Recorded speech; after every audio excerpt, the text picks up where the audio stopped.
So what if the very molecule you've been told is completely clogging your arteries? The one you've been warned about for basically your whole life is actually the exact thing keeping you alive. Right. It sounds completely counterintuitive. It's Yeah. almost like scientific heresy at this point. Totally. I mean, we've all been conditioned to look at our blood test results, right? Shame. You zero in on that one specific cholesterol number and you just pray it's as low as mechanically possible. Yeah. It is arguably the most universal medical mantra of like the last 50 years. Just lower your cholesterol. Yeah. You hear it in the doctor's office. You see it on every box of heart-healthy cereal at the grocery store. Oh, yeah, the Cheerios box. Exactly. It's treated way less like a medical theory and more like a fundamental law of physics. Which is exactly why today's deep dive is, well, it's going to be so fascinating.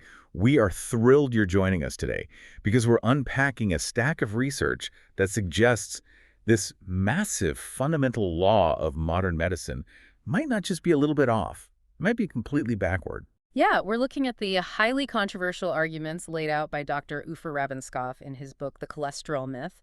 And we've got a fascinating stack of the actual medical studies that he cites right here. And I want to point out, this Rabenskopf's work is challenging the entire biological and statistical foundation of the whole cholesterol narrative. He's actually looking at the exact same massive population studies that formed our current medical guidelines. right. But he's interpreting that same data in a radically different way. Now, before we dive into the biology and the math of it all, I want to be incredibly clear with you about our mission on this deep dive today. We are not doctors. We are absolutely not giving you medical advice. Please do not go throwing away your prescriptions based on a deep dive you listen to on the internet. Exactly. We are not taking sides or endorsing this view. Our only goal today is just to act as your guides, right? To impartially unpack the fascinating and, frankly, very contradictory data presented in Rabenskopf's work. Yeah, we just want to help you understand his central argument, which is that aggressively lowering cholesterol and LDL is not only unhelpful, but potentially highly dangerous. Right. And to really grasp how he builds that massive argument, you have to look closely at two things, right? Yeah, you have to look at the raw physical data from early cardiology, and this is the really wild part, the way medical statistics can be, well, for lack of a better word, tortured. Tortured to say almost anything you want them to say. Exactly. Right? Because if we are going to understand why Rabenskopf calls this a myth in the first place, we have to go way back to the foundation. Like, we have to see if the original data actually proved that high cholesterol causes heart disease. Right, because that's the core assumption. Because in my mind, the link between high cholesterol and clogged arteries is, it's as undeniable as gravity. Yeah. You eat fat, it enters your blood, and it just gunks up the pipes. Yeah, that gunk in the pipes analogy is exactly what the early researchers were trying to prove, actually. Rabenskopf points us back to this foundational article by Landit and Sperry. Okay, when was this? This was published in the Archives of Pathology way back in 1936, so we're talking early days. They were looking directly at aortic atherosclerosis. Okay, just to make sure we are all on the exact same page here, aortic atherosclerosis is the actual physical buildup of those plaques, right? Right. Like fats, cholesterol, calcium in and on the artery walls. Precisely. It's the physical narrowing of the arteries that actually leads to a heart attack. Got it. So Landate and Sperry took what was a really logical approach. They examined the blood serum cholesterol levels of individuals mostly post-mortem and simply compared them to the physical severity of the atherosclerosis in their arteries. Right, because basic logic dictates that if high cholesterol causes those plaques, then the people with the highest blood cholesterol should inherently have the most severely clogged arteries. Exactly. It's a straight line of causality. More cholesterol in the blood equals more plaque on the walls. But I'm guessing that's not what they found. Not at all. When they actually looked at the physical arteries, they reported absolutely no direct relationship between blood serum cholesterol levels and the severity of the aortic atherosclerosis. Wait, none. No direct relationship at all. None. They found that some people with very low cholesterol had severe life-threatening blockages, and some people with sky-high cholesterol had perfectly clean, flexible arteries. Wow. Okay, that really shakes the foundation. Yeah. But I also have to play devil's advocate here for a second. Sure. That was 1936, right? Medicine was practically in the dark ages compared to now. Surely later, much larger, more sophisticated studies proved the connection. Well, the obvious one everyone points to is the Framingham Heart Study. Oh, right. That is like the undisputed bedrock of modern cardiology. It really is. The Framingham study started in 1948, tracking thousands of people in this one town in Massachusetts over decades. The entire goal was to identify long-term cardiovascular disease risk factors. I mean, it is the study that basically invented the whole concept of risk factors. Right, and this is where Rapninskov's analysis gets really interesting for me, because he points to a specific report from that 30-year study published in the Journal of the American Medical Association, JAMA, in April of 1987. Yeah, the 1987 report. Now, based on everything you and I are told today, you would expect this massive definitive report to conclude that the people who successfully lowered their cholesterol lived the absolute longest. You would entirely expect that, yeah. But the 1987 JAMA publication found the exact opposite. They tracked these patients for decades, and the data actually showed an 11% increase in overall mortality. And a 14% increase in cardiovascular mortality. Right. For every 1 milligram per deciliter per year drop in their spontaneously falling cholesterol levels. It's just a complete inversion of the narrative. As their cholesterol dropped naturally over time, their risk of dying specifically from heart issues actually went up significantly. Okay, let's unpack this logic, because I want to make sure the implications are totally clear for you listening. If mortality went up as cholesterol went down in literally the biggest study of the 20th century, Yeah. how did lower your cholesterol become a global mandate? That is the million-dollar question. It feels like, I don't know, it feels like being told for decades by every mechanic in the world that wearing a seatbelt saves lives, only to find a buried, massive government study claiming that the seatbelts are actually causing the fatal injuries. It is a massive disconnect. And to understand it, Ravitskov argues we have to look at a fundamental misrepresentation of correlation versus causation. The classic scientific trap. Exactly. Just because two things are happening in the body at the exact same time doesn't mean one caused the other. Ravitskov points out that elevated cholesterol might simply be a biological response to an underlying problem, not the cause of it. Okay, what kind of underlying problem? Well, for example, severe physiological or psychological stress can drastically increase your cholesterol levels. Oh, I see. So if someone is under immense chronic stress, their body ramps up cholesterol production as some sort of coping mechanism. Right. Or like a repair mechanism. Right. And then if they eventually have a heart attack, the medical establishment points at the high cholesterol and says, that's the culprit. But the cholesterol was just a bystander. It's like blaming the firefighters for a burning building just because they are always found at the scene of the fire. Oh, that is a perfect analogy. The underlying chronic stress caused both the heightened cholesterol and the eventual heart attack. Yeah, but by blaming the cholesterol, we are basically shooting the messenger. Which brings up a glaring chronological question, honestly. Yeah. If that 1987 Framingham data showed mortality going up as cholesterol went down, why didn't the medical establishment course correct right then and there? How did they convince the entire world of the exact opposite? Because by 1987, the concrete on the lower's better narrative had already been poured. The medical establishment had locked in their stance years earlier, which is why that 87 data was largely ignored. By the way, locked in when?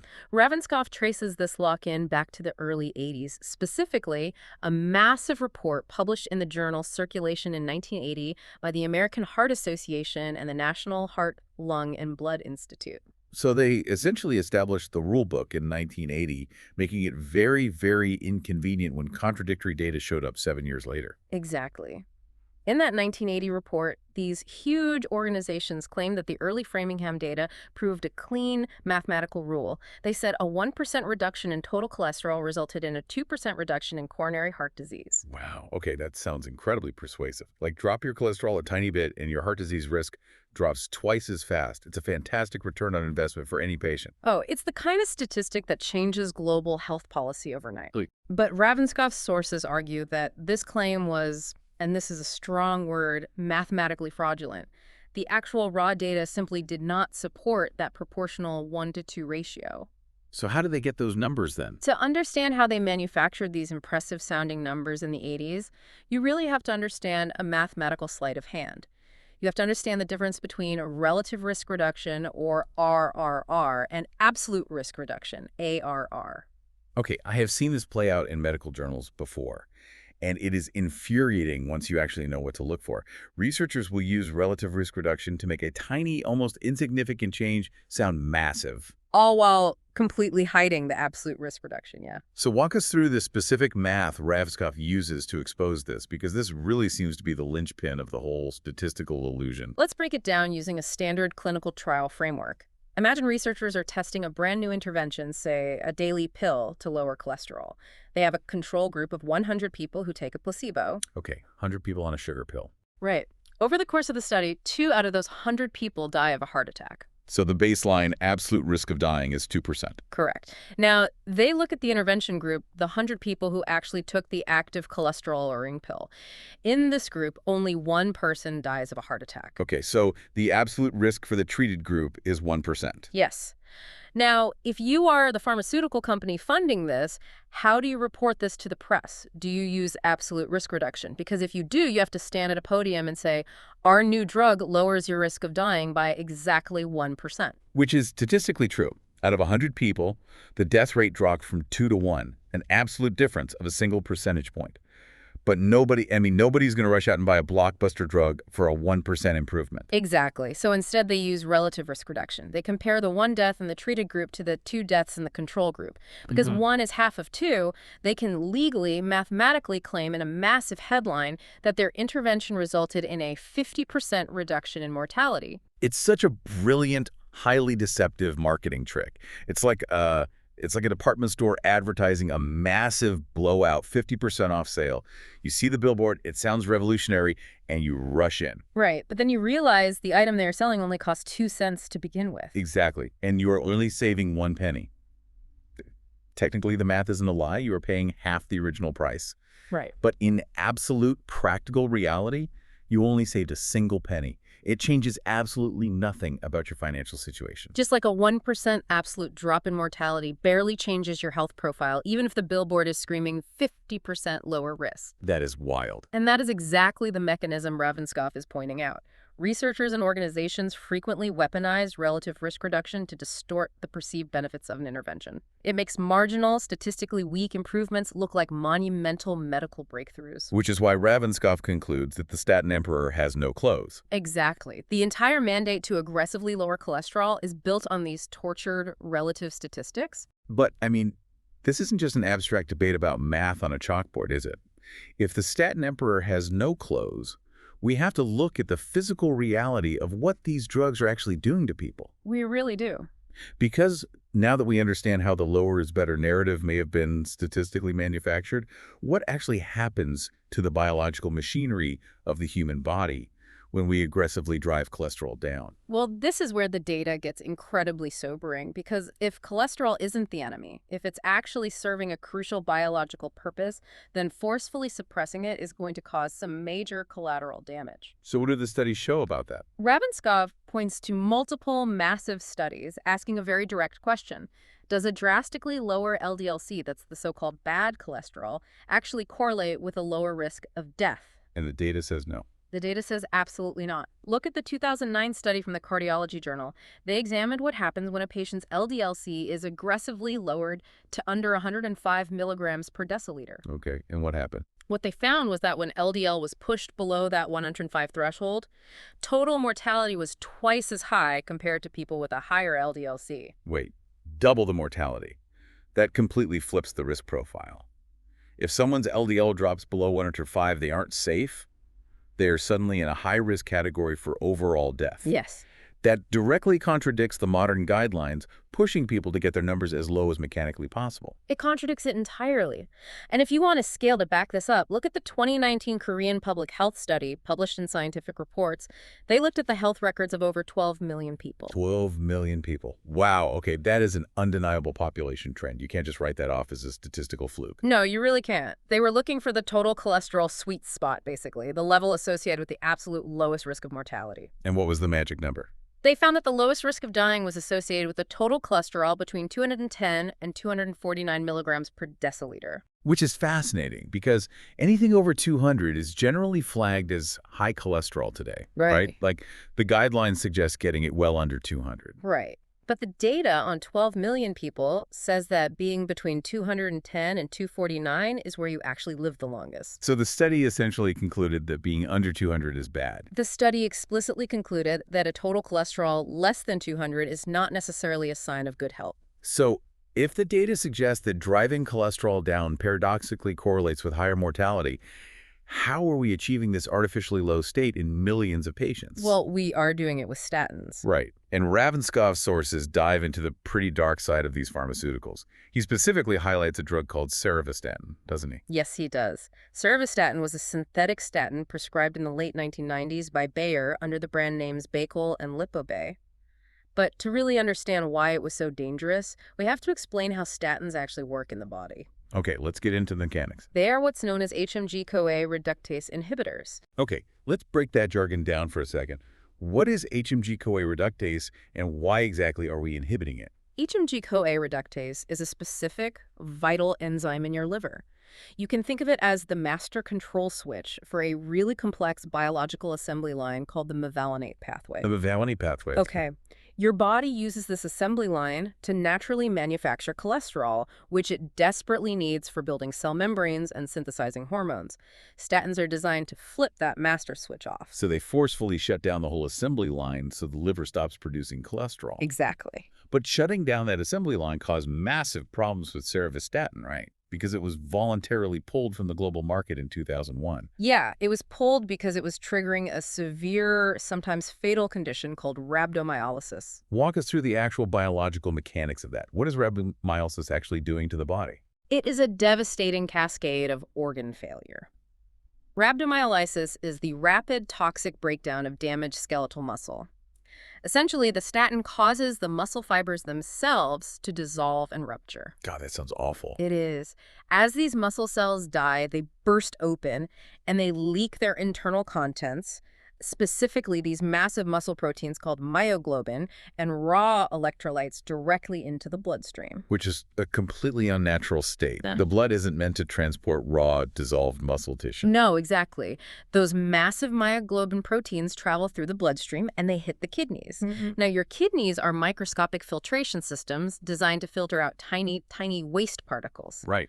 Pushing massive myoglobin proteins into them is like trying to shove golf balls through a paper coffee filter. Oh, man, what an image. The kidneys become completely clogged, the filtration system shuts down entirely, which leads to acute renal failure and ultimately death. And cerevistatin was causing this at a rate, what, 10 times higher than other approved statins? Yeah, it was an absolute disaster. Yeah. But it's easy to look at that one disaster and say, well, that was one bad formulation. You know, they caught it, they pulled it, the FDA system works. But Ravenscov argues that the underlying risk of muscle toxicity myopathy isn't just a cerevistatin problem. Right. He argues it's an inherent danger of all statins, and it is vastly underreported in the official safety data. How do they underreport something as severe as muscle breakdown? The underreporting is staggering, actually, and it all comes down to how clinical trials are allowed to legally define muscle damage. Ravenscov notes that in many major statin trials, a patient is only officially recorded as having statin-induced myopathy if the specific muscle damage enzyme in their blood reaches 10 times the normal upper limit. 10 times the normal limit. That is absurd. It really is. If your muscle enzymes are elevated to like 5 or 6 times the normal limit, you're likely experiencing severe pain, cramping, and massive physical weakness. Oh, absolutely. But according to the trial parameters, you're perfectly fine. So it just flies completely under the radar of the official statistics. It's like saying a car accident only counts for the safety report if the vehicle flipped over 10 times. 10 times, right? Right. Anything less is just a bump in the road. That is wild. This is exactly why athletes, or really anyone hyper-attuned to their physical body, frequently have to abandon statins altogether. The muscle weakness just becomes debilitating. But to truly understand why this happens, we have to look at the why. Like, why do statins cause muscles to break down in the first place? This goes back to that liver assembly line you mentioned earlier, doesn't it? The mevalonate pathway. Exactly. This is the crucial biological mechanism that is so often ignored in these discussions. Remember that assembly line. It doesn't just make cholesterol. What else does it make? Further down the line, that exact same pathway branches off to produce a vital molecule called coenzyme Q10 or CoQ10. Oh, right. I see CoQ10 supplements in the pharmacy all the time. People take it for energy, don't they? Yes, because it is literally the spark plug for cellular energy. CoQ10 operates inside the mitochondria, the powerhouse of your cells. It is absolutely essential for producing ATP. And ATP is the chemical energy that allows your muscles to contract and basically survive. Right. So here is the glaring problem. When a statin shuts down the HMG-CoA reductase switch at the start of the assembly line to stop cholesterol, it also entirely stops the production of CoQ10. Wow. So you can't shut down one without starving the other. Exactly. You are systematically starving your muscle cells of the CoQ10 that they desperately need to generate energy. So the muscle weakness, the pain, and eventually the physical breakdown of rhabdomyolysis, they aren't just random, mysterious side effects. They are the direct, logical, biological consequence of shutting down a fundamental energy pathway in the body. Correct. Okay, this brings me to a very pointed question about modern medical logic then. Yeah. If we know definitively that the mechanism of these medications inherently starves our muscles of cellular energy, and we have massive population studies showing that driving LDL below 105 literally doubles the total mortality rate, Right. why on earth are newer synthetic medications like rosuvastatin being aggressively prescribed today to drive LDL even lower? Like, if we know the mechanism itself is flawed, why are we doubling down on the severity of the drugs? That is the profound contradiction that Ravskov leaves us with. It suggests a medical paradigm that has just become trapped by its own momentum. I mean, if the establishment acknowledges that aggressively lowering cholesterol disrupts mitochondrial energy and actually correlates with higher mortality, they have to admit the foundational rulebook from 1980 was wrong. Which no institution wants to do. Never. So instead, the push is for newer, stronger drugs to treat the surrogate marker, the cholesterol number on the lab report, rather than treating the holistic, complex biology of the actual patient sitting in the exam room. We are treating the paper, not the patient. That perfectly encapsulates the danger of relying on relative statistics instead of absolute biological reality. It really does. So let's zoom out a bit and summarize exactly what we've unpacked from this deep dive into Ravkov's work today. We've definitely covered a massive paradigm shift in how to look at the data. We really have. Yeah. So today's sources basically suggest that the relentless global push for lower cholesterol might be built on a foundation of manipulated statistics specifically, leaning on impressive-sounding relative risk reduction to mask incredibly tiny absolute benefits. Right, the 1% versus 50% illusion. And beyond the statistical illusion, we looked at the physiological reality. The biological pathways show that aggressively blocking cholesterol production with statins also blocks vital energy molecules like CoQ10. Which leads to severe muscle toxicity, weakness, and in extreme cases, the cascading organ failure of rhabdomyolysis. And perhaps most shockingly, when you look at massive real-world population data like the 12 million person Korean study and the 2009 Cardiology Journal data driving cholesterol too low, paradoxically correlates with the doubled mortality rate. Right. Meanwhile, the people actually living the longest seem to sit in a higher cholesterol bracket than the current medical guidelines claim is safe. It is a complete inversion of conventional wisdom, which really demands a rigorous re-examination of the physical evidence. Totally. Now, I want to reiterate one more time for everyone listening. We are not doctors, and this is not medical advice. This has just been an exploration of one doctor's highly provocative analysis and a look at the specific, often ignored studies he actually cites. Yeah, our goal was simply to offer you a totally different lens through which to view standard health advice. Because honestly, relentlessly questioning the foundation is how science actually moves forward. Could not agree more. And I want to leave you with a final thought to just mull over, something to explore on your own after this. We've spent this entire time talking about the hidden dangers of suppressing cholesterol and the biological collateral damage that causes. But if our bodies evolve to naturally manufacture this exact substance, and if drastically lowering it, it correlates with a doubled risk of death in these massive population studies, it begs a much larger, more profound question. What's that? What other crucial protective biological functions might cholesterol be serving in the human brain, the immune system, and our cellular structures that we are blindly trying to suppress with modern medicine?